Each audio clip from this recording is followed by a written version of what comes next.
Jadi di antara yang disesali Sayyidina Umar itu justru kesolehan Abu Bakar yang berlebihan. Karena nirune terus kangelan. Terus kula mun ngertos niki kelakuane Mas Amak, Mas Aziz soleh pas-pasan supaya anaknya lebih ringan itu dadi nirunya lebih ringan. Jadi Abu Bakar ketika diangkat jadi khalifah itu pagi harinya masih ke pasar bawa dagangan. Ditanya beberapa sahabat, "Kamu mau kemana?" "Ya mau ke pasar." "Ngapain?" "Ya cari rezeki untuk keluarga kami." Beberapa sahabat kata beberapa sahabat, "Kamu tidak usah melakukan itu." Singkat cerita terus ada rapat supaya Abu Bakar itu digaji. Akhirnya digaji dan beliau nggak perlu kerja tapi fokus memikirkan umurul muslimin. Tapi setelah beliau mau wafat itu semua gajinya dihitung kemudian nyuruh keluarganya diganti. Akhirnya diganti. Setelah diganti beliau dalam posisi wafat segala kebaikannya diceritakan. Itu komentarnya Sayyidina Umar itu lucu. At-abtaman ba'dak. Mbok nak soleh aja nemen-nemen, sing genti ku repot. Jadi kalau Mbah Hamid itu terkenal alim, terkenal wali, terkenal donyane mustajab, itu sing repot itu putune. Kula nek gojlok Mbah Idris rawani. Mergo paman, tapi nek terus niku repot putune. Misalnya ape ganteng ya kalah ganteng. Ape alim ya kalah alim. Donga mandi ya kalah mandi. Pokoknya kalah kabeh. Terus repot. Mulane maca manaqib niku nggih resiko sebetulnya. Kula niku cara dadi putune Mbah Hamid, iki ora wani crita Mbah Hamid, demen diarani. Lah putune kok ngene. Dadi niku nggih repot-repot. Terus nak Gus Ipul mun nyerah mek kula. Kula pun nyerah Gus dadi wali, mun kepingine wali kota mawon. Niku mun cocokan kalian kula pas kawine napa nikahe Mas Aziz. Terus Mbah Bae wali teh dekne frustasi mun frustasi. Mboten kepen dadi wali kados Mbah Bae tapi terus kepen dadi wali kota. Itu kalau enggak tawaduk ya frustasi memang. Kalau enggak tawaduk ya frustasi. Tapi bagus lah. Karena ciri utama wali itu ngurusi amror ra'iyah, urusan apa? Rakyat. Jadi itu wali betulan maupun wali kota itu ada titik samanya, yaitu sama-sama memikirkan urusan apa? Rakyat. Bedanya yang wali betulan digaji Allah, yang wali ini digaji negara, itu saja bedanya. Tapi sama-sama ihtimam bi umuril muslimin, sama-sama serius mengurus urusannya orang-orang Islam. Saya kalau tadi saya memang menyiapkan materi yang ilmiah karena saya punya naskah nadzumanipun Sulam Taufik yang dinadzumkan Mbah Hamid, nanti saya terangkan. Tapi karena merujuk dawuhipun Mbah Mus, Mbah Hamid itu sepupu sama mbah saya, sama-sama lahir di rumah di Lasem di Al-Fakhriyah. Itu memang mulai dulu terkenal wali, mulai kecil. Tapi saya akan cerita dari sisi keilmuan beliau. Beliau lama sekali ngaji di Mbah Khalil Harun, jadi mertuanya Ki Bisri. Tapi lebih lama lagi ngaji di Mbah Dimyati. Mbah Dimyati itu 12 tahun. Sampai dapat julukan Abdul Juman. Juman itu satu nadzuman ilmu balaghah yang paling sulit. Jadi balaghah itu ada karangan Mustafa Al-Hulayaini, itu yang bentuk nasar itu masih gampang lah. Ada Jauharul Maknun itu masih gampang. Setidaknya bisa dianggap gampang. Kalau enggak gampang ya dianggap gampang. Tapi yang paling susah itu Juman. Saking susahnya itu nggak ada yang bisa nyarai. Akhirnya mu'alifnya nyarai sendiri. Itu namanya kitab Bukutul Juman. Tadi didol gak payu, akhirnya dipayoni mu'alifnya sendiri. Karena kaidahnya sudah ruwet. Dan itu diantara keahlian beliau memang tentang Juman. Seperti yang diceritakan Gus Mus tadi, diceritakan Mbah Mus tadi. Kalau orang ahli balaghah itu mengutarakan sesuatu itu indah. Itu yang dimuyai para ulama-ulama dulu. Tapi ya resikonya kalau sudah menghujat, itu ya sejelek-jeleknya. Itu orang Arab itu kalau sudah benci seseorang dan membayangkan wajahnya jelek, itu orang Arab kalau bilang itu Ka'ba roten naqarat hadi. Jadi wis koyok tletong garing sing dicucuki pitik. Wong tletong garing wis elek ijek dicucuki napa? Pitik. Jadi orang Arab itu memang ahli balaghah. Jadi kalau muji ya sundel langit, nak menjatuhkan juga sejatuh-jatuh. Dan itu ada ilmunya. Sehingga orang Arab itu misalnya muji orang baik, berperilaku gimana kalau kamu hubungan dengan orang sekitar Anda. Itu unik cara berpikir orang Arab. Karimun mata amdahu wal waro ma'i wa idza malum tuhu wahdi. Kalau saya kenal kiai, kalau saya kenal habib atau kenal orang alim, itu orang-orang mulia. Orang mulia itu cara memperlakukan gimana? Karimun mata amdahu, mesti amdahu wal waro. Sekali saya muji dia, pasti saya puji bareng-bareng orang banyak. Tapi wa idza malum tuhu wahdi, ketika saya kurang berkenan atau agak ngeritik, pasti saya kritik sendiri. Akhirnya itu jadi pola sosial yang sampai sekarang itu menopang Indonesia. Indonesia itu begitu mencintai Pak Karno, Pak Hatta, mencintai para pendiri bangsa ini. Dan ketika mencintai itu diungkapkan secara publik. Dan ketika ada tidak cocoknya, misalnya ya apalah namanya orang kan ada tidak cocoknya, itu dimpet dewe. Jadi rodok-rodok buku sundupan kira-kira gitu karena memang itu etika yang benar. Jadi karimun mata amdahu wal waro ma'i wa idza malum tuhu wahdi. Orang mulia itu orang yang kayak apa? Orang yang ketika baik atau ketika kami puji akan saya puji secara publik, secara massal, secara masif. Wa idza malum tuhu wahdi. Dan ketika saya kurang berkenan atau agak ngeritik, maka akan saya kritik sendiri. Misalnya dalam banyak hal, saya sama orang yang terkenal wali itu ya kadang tidak cocok. Tidak cocoknya mungkin hasut atau nggak bisa niru, tidak tahu saya. Tapi ya kadang-kadang tidak cocok. Tapi itu tampet.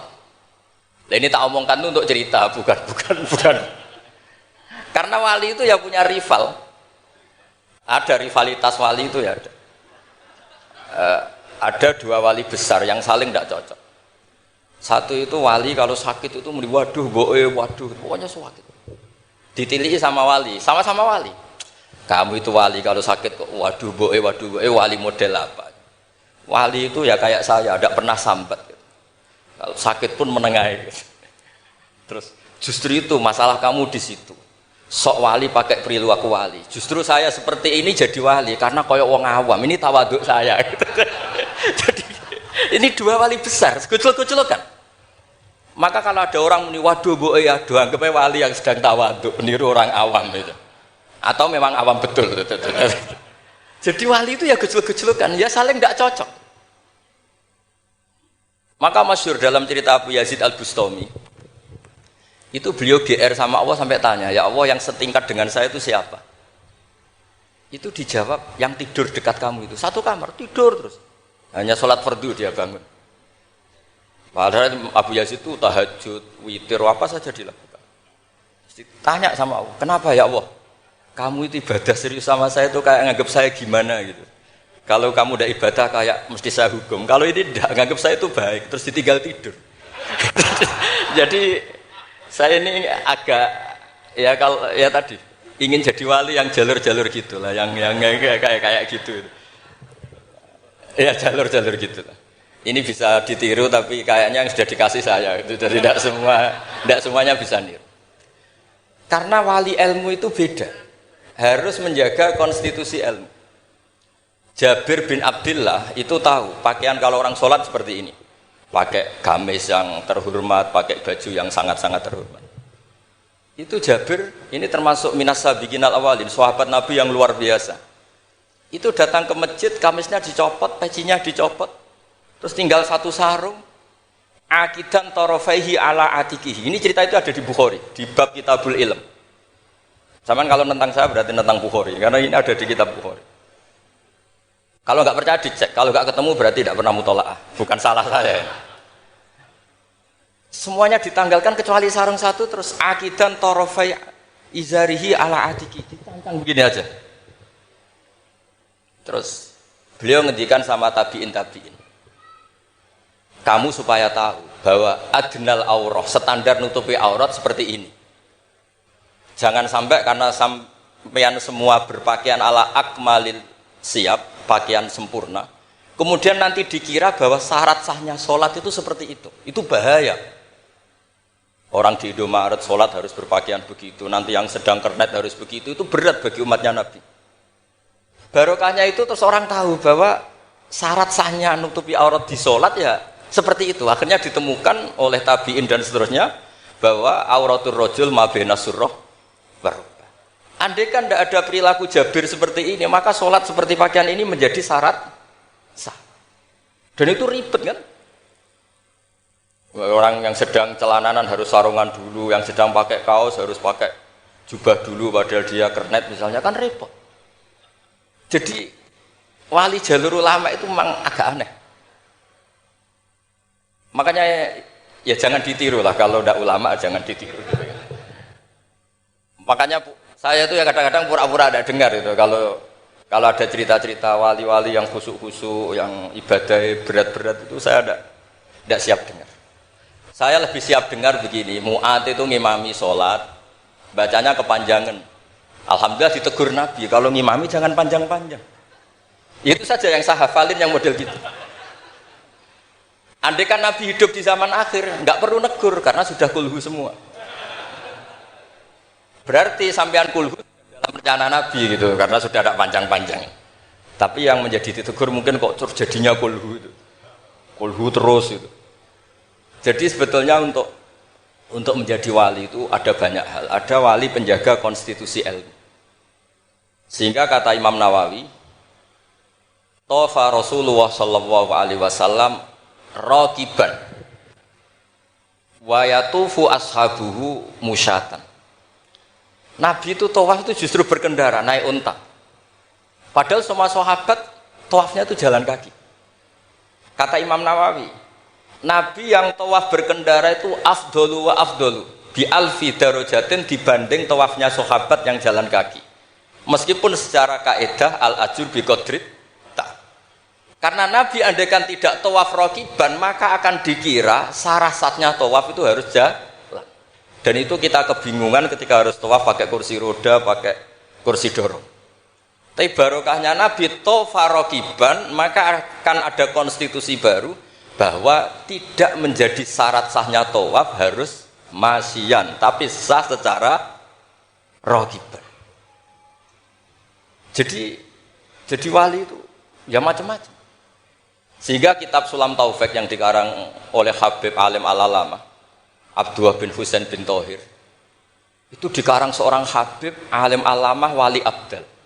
Tapi ketika ngarang fikih itu diantara yang ditersangkakan itu apa?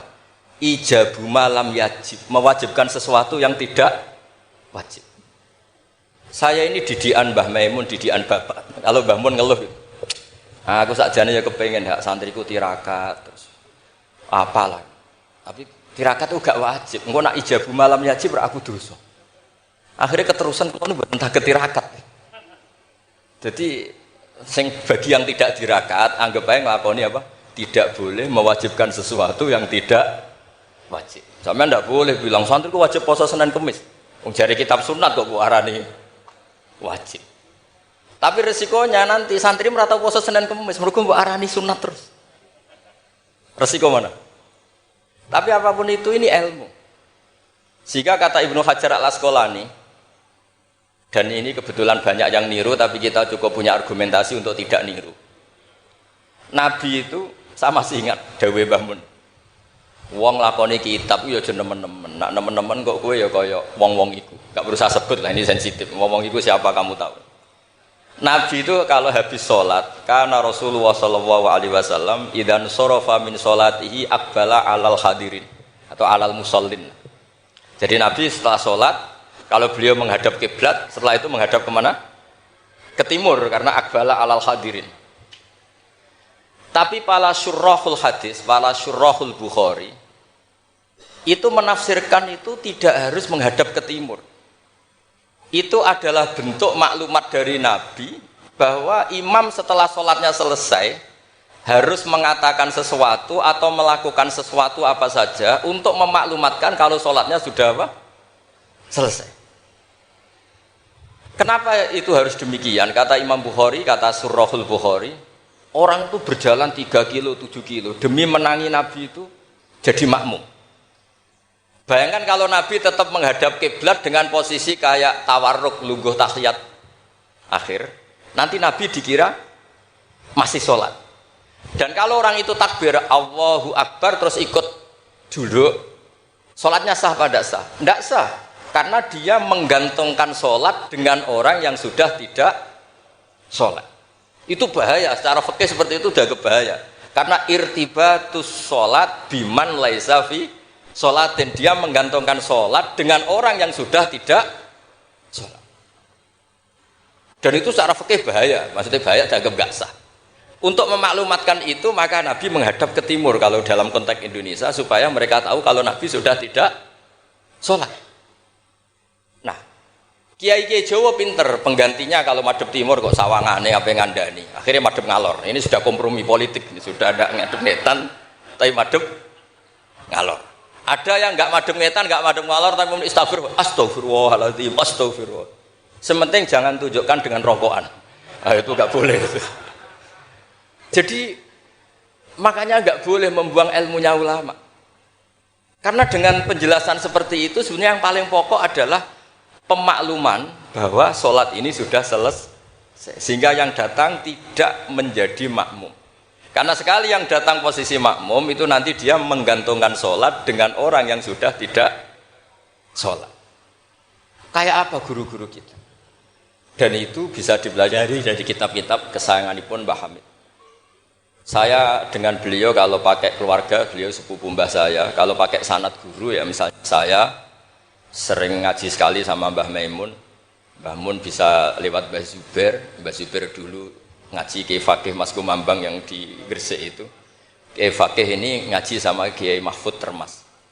Berarti saya kelima. Kalau Mbah Hamid misalnya ini Gus Sama, Mbah Idris, Mbah Hamid, Mbah Dimyati. Mbah Dimyati itu adik kandungnya Kiai Mahfud Termas juga muridnya. Jadi hitung sanad itu nanti ketemu semua di Sayyid Abi Bakar Sato, pengarang I'anatul Thalibin. Atau misalnya saya pakai saya Mbah Mun, Mbah Karim Lirboyo. Mbah Karim ini sama Syekhona Khalil atau sama Mbah Hashim. Setelah itu Mbah Mahfud ya sama dugi Sayyid Abi Bakar Sato. Karena Syekhona Khalil di beberapa manaqibnya itu pernah ngaji langsung sama Sayyid Zaini Dahlan, gurunya Sayyid Abi Bakar apa? Sato. Tapi ketika masih sebagai thalibul ilmi pernah ngaji juga di Sidogiri, pernah ngaji di mbah-mbah istrinya Gus Aziz ini di Kiai Nur atau di Kiai Soleh di Langitan.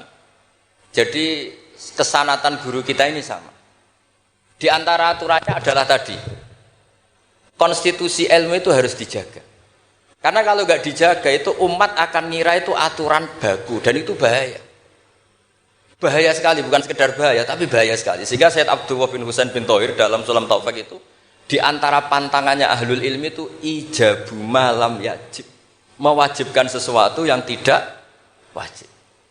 Makanya saya sering nangis. Andaikan orang-orang Islam itu ikhlas dan berperilaku kayak umumnya orang, itu jadi wali semua.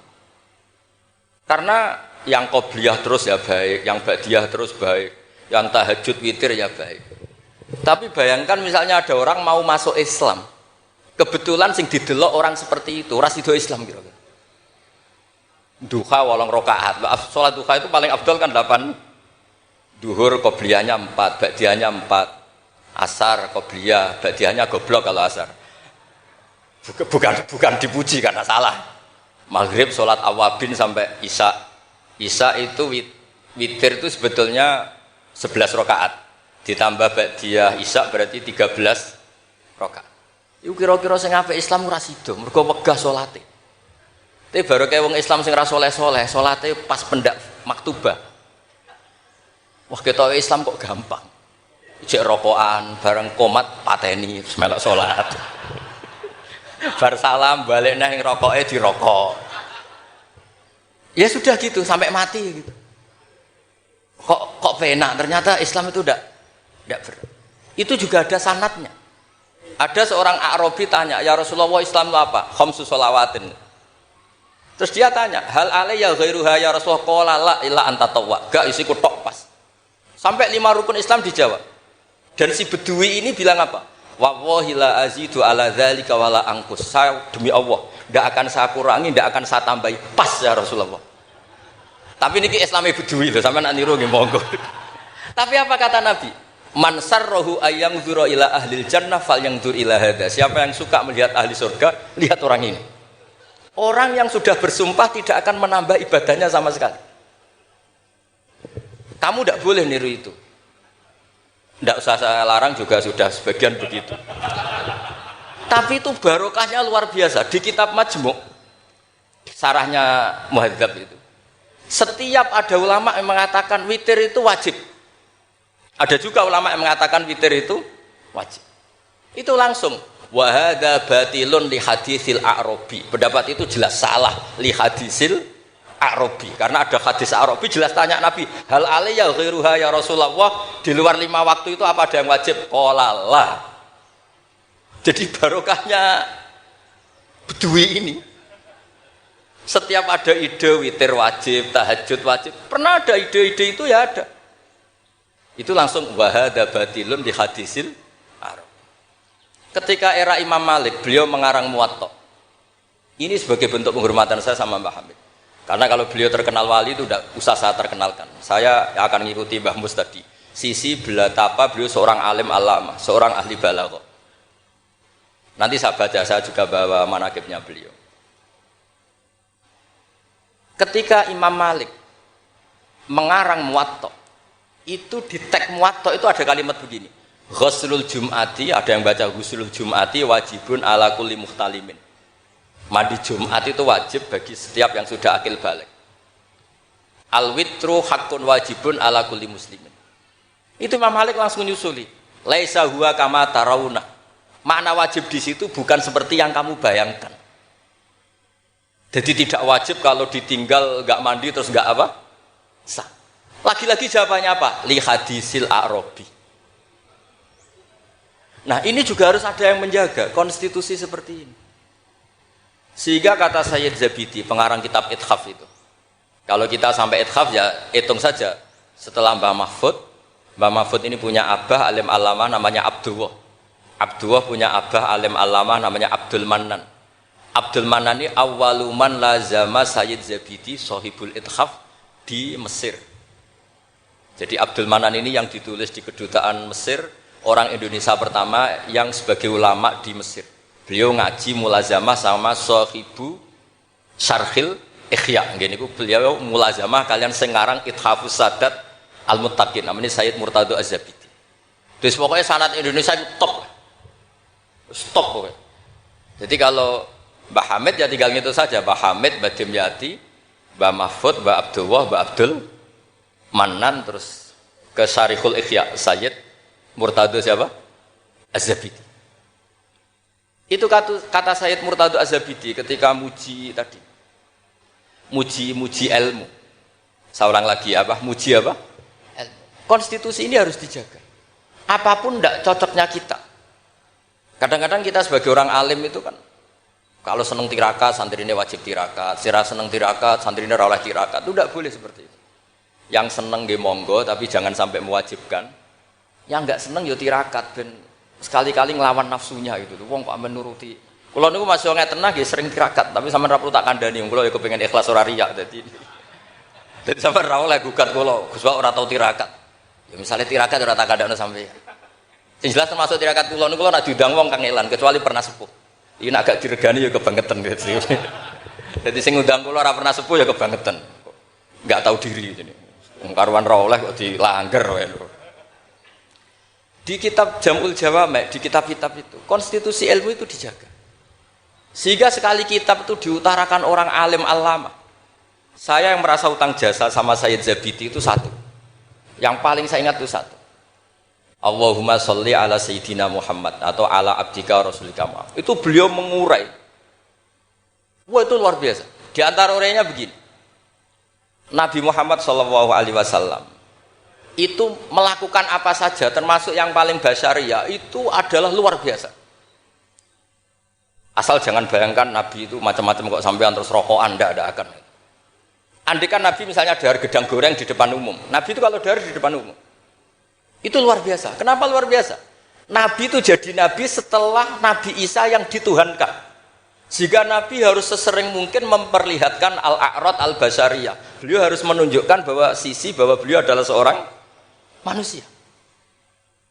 Sehingga Nabi Dahar itu dengan sampean poso setahun, itu mulya Nabi Dahar. Karena sekaligus pembatalan rububiyatun Nabi atau iddia rububiyatin Nabi. Dengan seperti ini Nabi sama juga memaklumatkan saya ini manusia. Buktinya saya Dahar. Kayak apa kalau dibaca secara ilmu? Karena Nabi jadi Nabi setelah Nabi siapa? Isa. Maka kata Sayyid Az-Zabidi, agama ini agama terbaik. Dan umat Rasulullah Shallallahu Alaihi Wasallam tidak akan mengalami apa yang dialami umatnya Nabi Isa. Caranya gimana? Dengan memperbanyak baca sholawat. Jadi cara Sayyid Zabidi, sholawat itu satu konstitusi ilmu. Allahumma Allah pemberi, ala Muhammad atau ala Sayyidina Muhammad yang diberi. Jadi gak mungkin hadil ummah menuhankan kanjeng Nabi Muhammad. Dengan cara membaca sholawat, Allahumma ya Allah saya minta engkau sebagai pemberi, kasihkan sholawat terbaikmu kepada hambamu yang bernama Muhammad. Dengan teks sholawat ini sekaligus penjaga konstitusi tauhid dan hadil ummah tidak akan mengalami kayak yang dialami umatnya Nabi Isa. Nah sampean gak maca sholawat itu kasihate. Nak diwaca sakmene nyaur utang, nak sakmene untuk bojo ayu, nak sakmene iso wayo, wis ngono kelakuane. Itu saya tidak tertarik. Wong kok ora tau ngregani ilmu menurut saya. Saya baca sholawat itu ya tidak banyak-banyak, ya 2, 3, tapi dengan penghayatan kayak Sayyid Zabidi. Ya akhirnya ya rapati terus keramat kok sampean, tapi secara konstitusi ilmu lebih diridhoni Allah mbek Rasul. Aku yakin. Karena tadi Nabi itu jadi Nabi setelah tragedi Isa dituhankan. Sebab itu Sayyid Muhammad ketika muji Rasulullah Shallallahu Alaihi Wasallam itu selalu mengutip dawe Al-Busiri, da'mat da'at hun nasara fi nabihimi wahkum bima syi'ta madkhan fihi wahtakim. Kita semua tahu Mbah Hamid adalah pengagum kitab Burdah dan beliau sering baca Burdah. Di antara Burdah yang dipakai semua ulama termasuk Sayyid Muhammad setiap ngarang madaih itu apa? Dak ninggal nosiro ma ing perkara iddaat kang mendakwahkan hu ing mas sapa an-nasara fi nabi. Yang penting kamu muji Nabi, aturan dasarnya apa? Tinggalkan apa yang pernah dilakukan orang Nasrani, yaitu saking mujinya Nabi Isa sampai menuhankan Isa. Itu saja kamu hilangkan. Da'mat da'athun nasara fi nabi. Setelah itu kamu tanggalkan, kamu hilangkan wahkum bima syi'ta madkhan fihi wah takim. Setelah itu kamu muji Nabi Muhammad sundul langit gak apa-apa. Asal sudah meninggalkan da'mat da'athun nasara. Dan itu kata Sayyid Zabidi, kita tidak usah susah-susah. Dengan membaca sholawat itu sudah seperti itu. Karena kamu minta Allahumma ya Rabbi. Berarti Allah posisi pemberi karena Tuhan. Nabi apapun ala qadruh, apapun tingginya derajatnya Nabi itu posisi penerima. Sehingga kita muji Allah karena dia Tuhan. Dan muji Nabi sebagai ahabbal khalqi ilallah yang paling berhak mendapat afdholas sholawat minau. Nah coba kalau orang Islam baca sholawat kayak itu, kayak apa luar biasanya? Itu yang bisa seperti itu siapa? Lagi-lagi ahlul ilmi. Kalau tidak ahlul ilmi ya kasihate tadi. Paket ini untuk apa? Paket ini untuk apa? Ya ribet. Kalau nggak sering jaluk ijazah tiang, tapi alhamdulillah terkenal ramanti terus udah buat. Sing jelas tak amuk. Sering kalau dia, Gus, nek nak maca sholawat kasihate apa? Kowe iku nabi-nabimu dhewe perhitungan. Nak maca selawat go nabi yo sing seneng, maca arang-arang kowe perhitungan, njaluk opah. Gus nyun ijazah kok jenengan namuk. Kowe ora bener. Ya ana kiai ngados kula ya ana ben wong ku sadar lah ben ora. Tapi ya ada kiai yang baik tiap minta ijazah diijazah. Timbang mara Gunung Kawi mendingan diijazahi selawat. Lah itu masalah ijtihad, ini masalah apa? Nah ini sesi terakhir kalau ben ra suwi-suwi. Ya bingung kalau suwi-suwi bagus. Niki kalau waca tentang Mbah Hamid yang ini tulisan yang di buku ini yang ini tentu sudah disahkan Mbak Idris, di sini juga ada tanda tangan beliau. Bismillahirrahmanirrahim. Wajtahada kullal istihadi khilalaha fa akhudha min kulli ilmin min ulumiddin khadzuhul awfa wa qistahul akfa. Wa baro'a fi ilmil balaghati wal bayani hatta istahara bi abdil juman li qudratis tidharihi abyata wa syawahida mangzumati ukudil juman Bikulli jaudatin wa itqanin.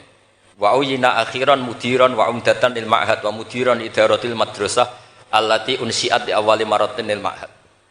Jadi beliau itu sudah rahasia umum. Sampeyan tanyakan orang alim manapun, pantangannya mesti maca juman. Wis wah wong alim sak Indonesia lah. Kon ngorek juman mbok opae sak miliar mikir yakin. Pemene nak sing ngaji kula. Nak sing ngaji wong goblok mungkin rada aman lah napa. Nek nak sing ngaji padha wong alime mesti mriyang iki. Iki macane man tamin. Apa manna? Bahasa Arab yo lucu. Man yo tulisannya mem nun, manna yo mem nun, min yo ribet njen bahasa Arab. Makanya ada orang tanya maknane lam tardiman yo gara-gara itu. Gus maknane lam tardiman opo? Jebule lam taro daman. Ram taro ora ningali sapa mar'ah daman ing getih diwaca langsung lam tardiman. Pusing. Kene. Karena syaratnya jadi orang alim itu dua. Satu punya guru alim, dua punya murid alim. Di guru alim tok iso iso istirahat. Mergo kok muridnya bodoh iso dibodoni. Tapi nak sampean di guru alim, di murid alim meriang. Lho kula bayangno dadi Badim Nyati Termas yo meriang. Mbah Hamid mriku pun alim nate ngaji teng Mbah Khalil Kasingan. Mbah Khalil Kasingan itu tesih Mbah Mbah Mun. Orang yang sarang Mbah Khalil Kasingan itu yang sarang Khalil Harun. Adikipun Mbah Umar Harun. Niku menantu saking Mbah Ghazali pendiri Pondok Sarang. Malane Mbah Mun nak dibali Gus Mus Sulek Mustofa mergi jan pernah sepuh. Sepuh niku, sepuh Mbah Mus. Niku Ibnu Hajar Al-Haytami. Niku muridé Zakaria Al-Ansori. Zakaria Al-Ansori di guru jenenge Ibnu Hajar Al-Asqalani. Nek ape ngaji yo meriang, mergo kon maca. Ah, waca. Gurune alim alama. Nek ape mulang yo meriang, mergo muridé alim. Aku nak ora bener diguyu Ibnu Hajar Al-Haytami. Dadi dhekne ndek guru alim, ndek murid. Makane sumpek. Dene Zakaria Al-Ansori sumpek. Masyhur beliau. Lima da kunta aliman hatta staharta bi Syekhil Islam. Jape li anni duqitu baina hajuraini. Masyhur. Aku digebek watu loro.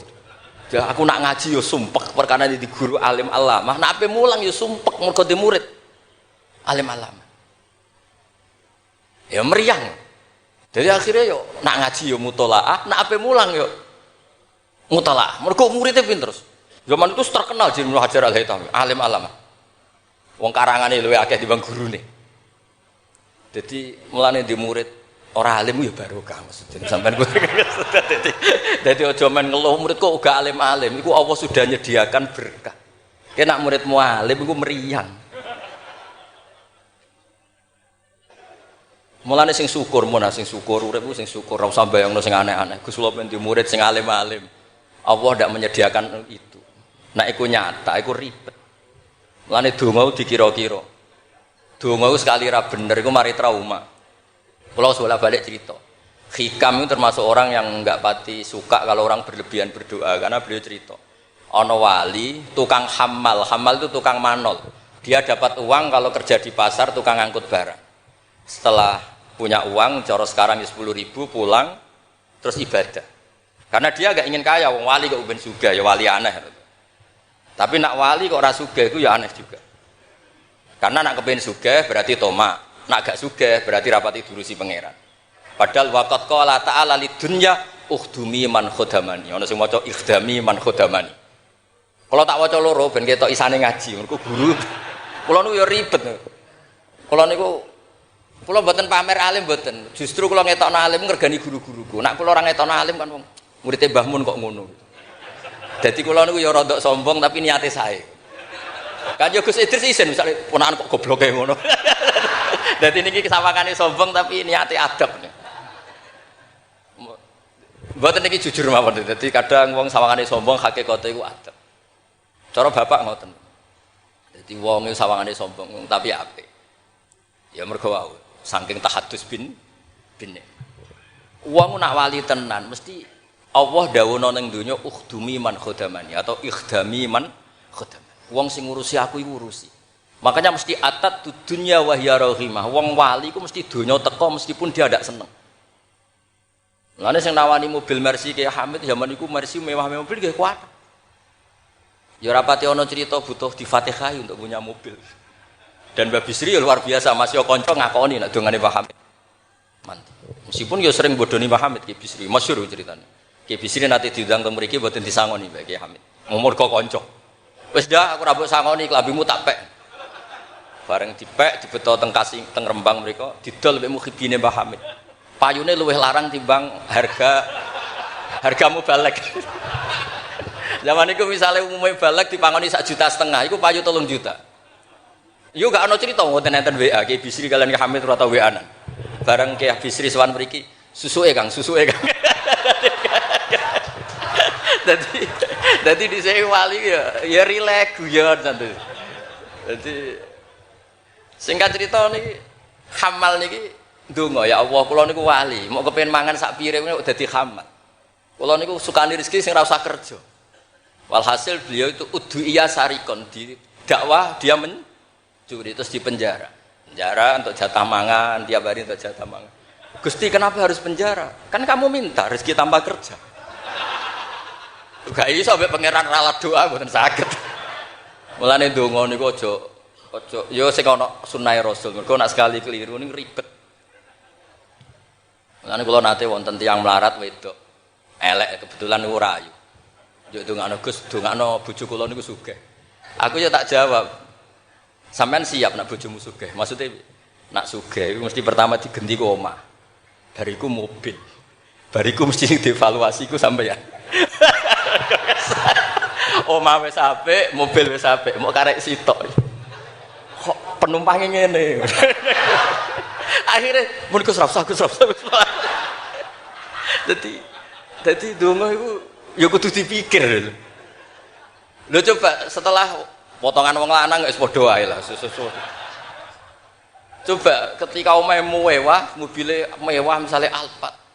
Terus yang mlebu seperti itu enggak usah dijelaskan itu. Coba apa yang kira-kira dievaluasi?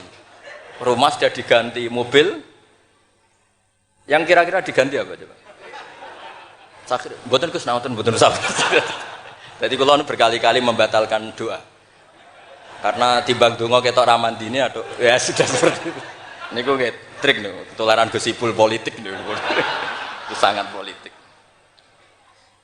Mun kula maca mawon sing mudawwan. Nah, saya senang kalau buku tentang beliau itu mudawwan. Karena kalau tidak mudawwan itu nanti nasibnya Mbah Hamid kayak les. Al-laisu afqahu min Malik illa annahu daya'ahu ashabu. Itu dawuh Imam Syafi'i. Sebetulnya Imam Les itu lebih alim ketimbang Imam Malik dalam hal fikih. Illa annahu daya'ahu ashabu, tapi ashabnya Les menyia-nyiakan. Artinya gini, Imam Les itu punya karangan, punya perilaku, tapi sama murid-muridnya tidak didokumentasi. Akhirnya orang tidak tahu lagi Imam Les.